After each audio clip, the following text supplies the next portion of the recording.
Faith is one of those religious terms, one of those theological terms that can cause some people a lot of honest discomfort.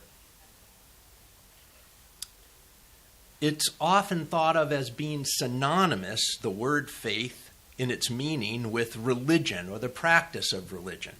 My faith is Unitarian Universalism. Their faith is Buddhism. Her faith is paganism. His faith is Islam.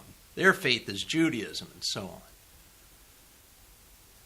Faith is also thought of as a body of doctrine or dogma or belief that define a religion or religious approach. The faith of the Catholic Church, the Jewish faith. Sometimes the official teachings of a religion or a particular church are even called articles of faith. Now, our Unitarian Universalism doesn't have a dogma or a doctrine or a set of statements of belief. We don't have articles of faith. The Universalists once did, actually. Our ancestors here once did, the Universalist Church of America, but the Unitarians did not. But Unitarian Universalism doesn't. Our faith, Unitarian Universalism, we say is covenantal. The promises we make with each other about how we will be a religious community are central. Whereas for a lot of religions, especially Christian ones, the statements of what everyone agrees to believe and how everyone agrees to think about certain religious teachings are central. Unitarian Universalists share a common faith in the sense of sharing a religion or a tradition, or faith of Unitarian Universalism. But because we don't have an official creed or an official teaching, each Unitarian Universalist, each one of us, has to do something a little more difficult than people in other faiths. We have to take on the task of creating a personal philosophy or theology or spirituality, a personal statement of faith, a personal set or articles of faith. And in this, we can expand how we think of the idea of faith. It might be helpful to know, as we also heard in the reading, that faith can be thought of as trust or confidence. Thus, your faith is that in which you have trust and confidence. Hebrew, the language of the Hebrew Scriptures of the Old Testament, and Koine Greek, the language of the Christian Testament, share an interesting element of translation into English. The word from Hebrew and Koine, both, that we translate into the word faith in English, is actually the word trust in those languages.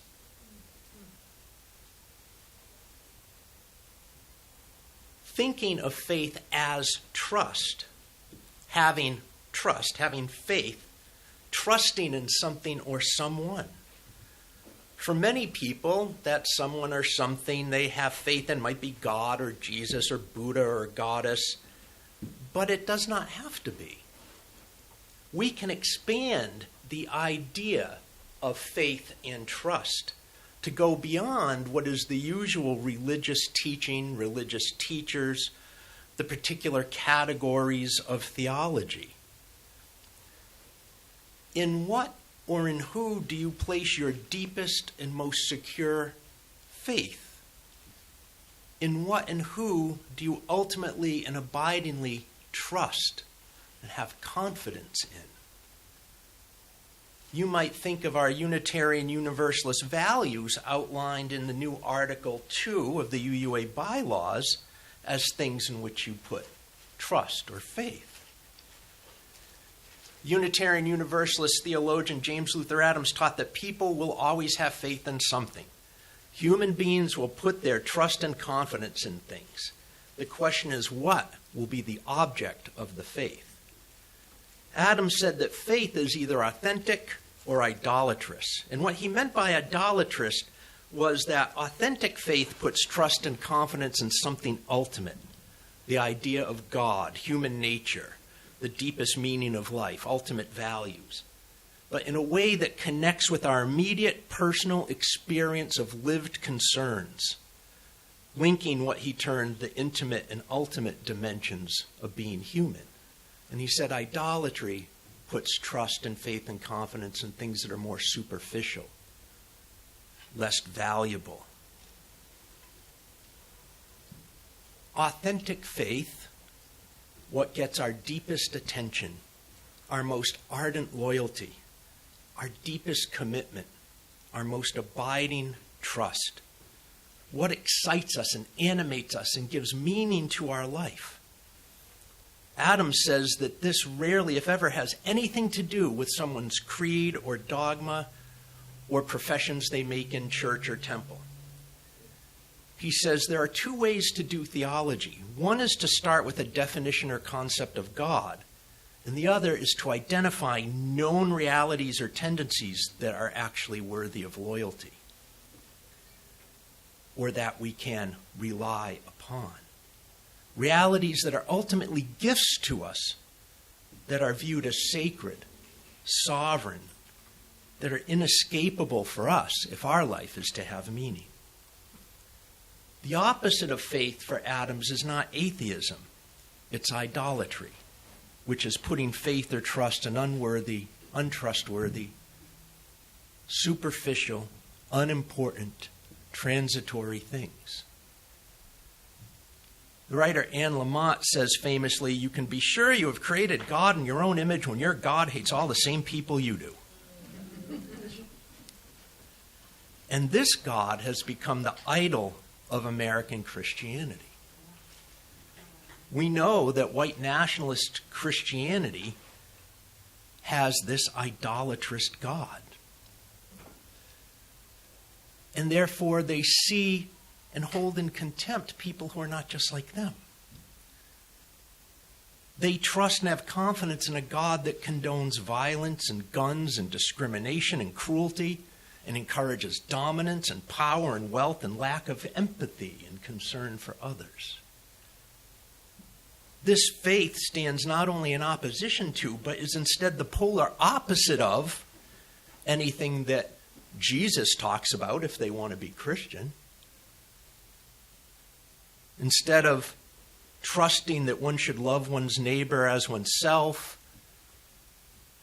ask for trust and confidence in hating others.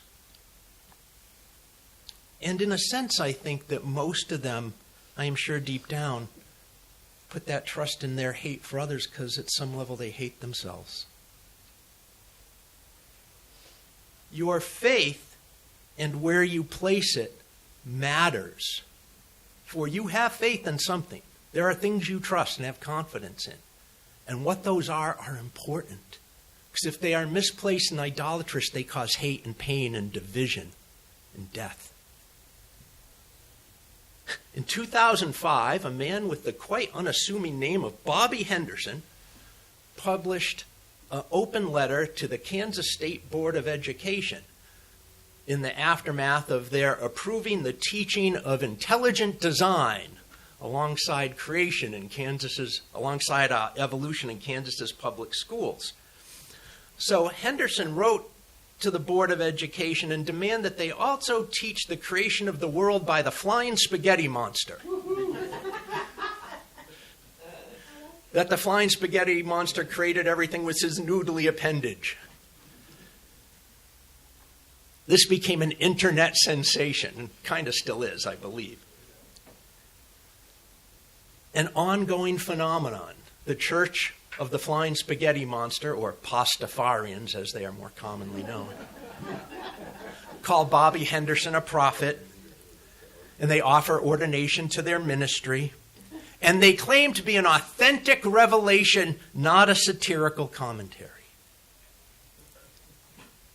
You know, it's easy to find a negative view of faith when the object of faith is a deity or a cartoon, when it's something that encourages hate and discrimination and oppression, or when the object of faith is a glob of noodles with meatball eyes.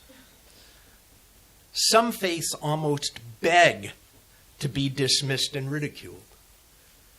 But that plays into an atheism that's focused on dismissing religion as anti-intellectual in all cases. It's not always. Because some faiths are worth having. There are things worthy of our trust and confidence.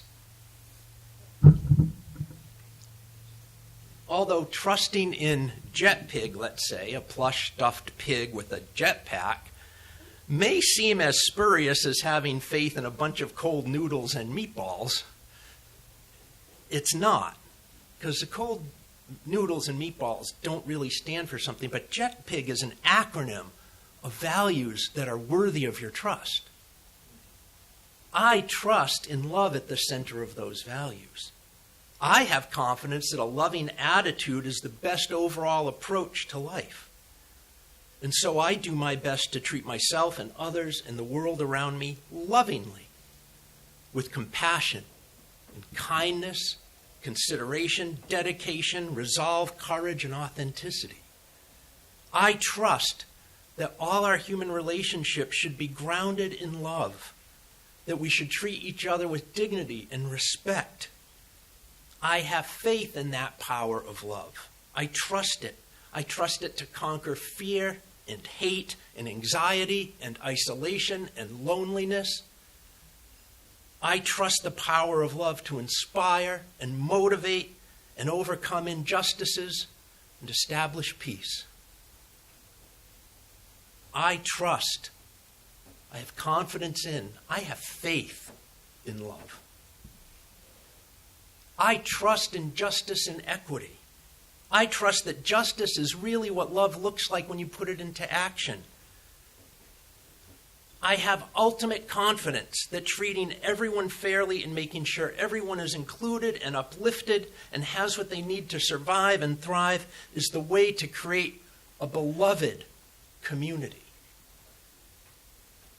I trust the power of transformation, that life is a constant process of change and evolution. I have confidence in the fact that there is no leader, no prophet, no God, no religion, no book that has the market cornered on wisdom for all time. I trust in pluralism. I have faith and confidence that a variety and diversity of people and culture and perspectives and even different faiths is a good thing. I trust that there is no such thing as a lesser human being. I trust, I have confidence in, I have faith that everyone is deserving of, worthy of, and needs love. I trust that interdependence is the way this existence works. That whatever or whoever created it or not, I have faith in that everything and everyone is locked into each other in what MLK called that mutual network of mutuality, of interdependence. And the best way to live in harmony in our world and community is with each other, depending on each other, relying on each other, having faith and trust and confidence in each other. I trust in generosity. I trust that as I freely give what I can to others, so things are returned to me. I trust in sharing resources in community. I have confidence that being grateful and approaching things with an attitude of abundance, that there is enough to go around for all of us, is the best and ultimately only way to coexist. It matters what we believe. That if our faith is idolatrous in something like an unworthy God, we usually act accordingly. If our faith in a deity that is cruel and unkind and punishing and gaslighting is what we worship, then that's the kind of people we tend to be. If you trust in power and control and domination, you forever separate yourself from relationship and community and love. I have faith in the values of Unitarian Universalism. My confidence is in these things. I trust them to orient my life, give it meaning, steer my commitments and my actions, and encourage me to be brave and loyal and dedicate my life to creating a community grounded in these values. The most difficult part of any faith is it asks us to be vulnerable, to put our hearts and minds in a place where they might be let down, hurt, or abandoned by that in which we're having confidence and depend on. So traditional religion tells stories about God and different teachings to reinforce faith that it is not misplaced. The traditional Judeo-Christian framework has reinforcing stories that show trust in the deity in Judaism and Christianity is worthy, that it is not misplaced. They tell stories of Abraham's covenant with God, the miracle of Hanukkah, the rise of Esther, the friendship of Ruth and Naomi, and the friendship of Saul and David, the Exodus from Egypt, the receiving of the commandments at Sinai, the angels appearing to the shepherds, the baby wrapped in swaddling clothes, the miracle of loaves and fishes, and the Last Supper and Easter. But other faiths have stories too that reinforce them, that your faith is not misplaced. Our liberal faith has reinforcing stories that tell us our faith is secure where we place it.